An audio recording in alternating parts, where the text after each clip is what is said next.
Assalamualaikum, man la Assane mu Sonko dama ñëwoon village bi ñuy wax Mboxodan di région Diourbel département Bambey arrondissement Ngoy waaw di féliciter président Diomaye Faye ak le premier ministre membre gouvernement bi waaw vraiment gis nañu courant bi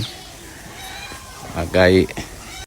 waaw mu ngi nii daal liggéey baa ngi nii projet baa ngi nii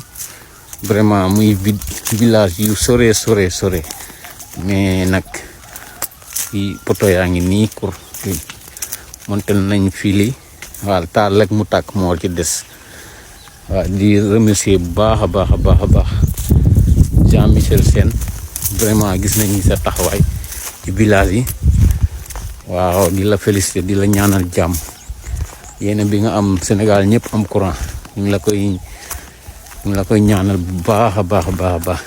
waaw fii moom mosu ñëwoon xalaat ni dinañ mës a am courant mais nag ci seen bëgg-bëgg seen dimbal suñu boroom wax dëgg yàlla mu yombal di ñaan rek mu yombal leen baax a baax village yëpp am courant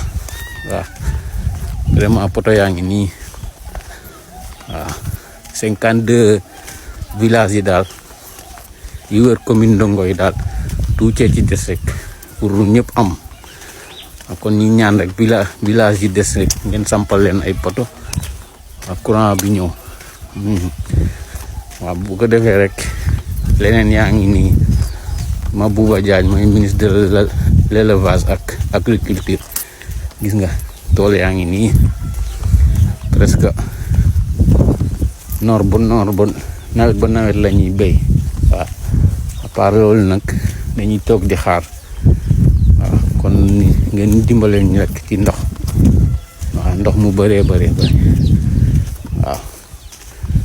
gis nga jur yaa ngi ni amuñ luñ lekk waaw tool yaa ngi ni yaatu ba dee ko defee rek ñu mën di béy ñam yi pataas lépp daal ak ay lingom ak waaw loolu moom boo gisee forage bi mu ngi ci biir 10 kilomètres waaw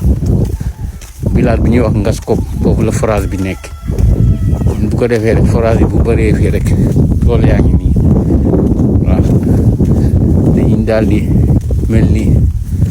Brésil rek wala pays développé yi di ba noor ak nawet waaw loolu moom ci vision 2050 la bokk ñu ñaan ndox mi jógee la dëgër ñëw ak jàmm ñun ñu gis ci suñu bopp bu baax a baax kon Assane mu Sonko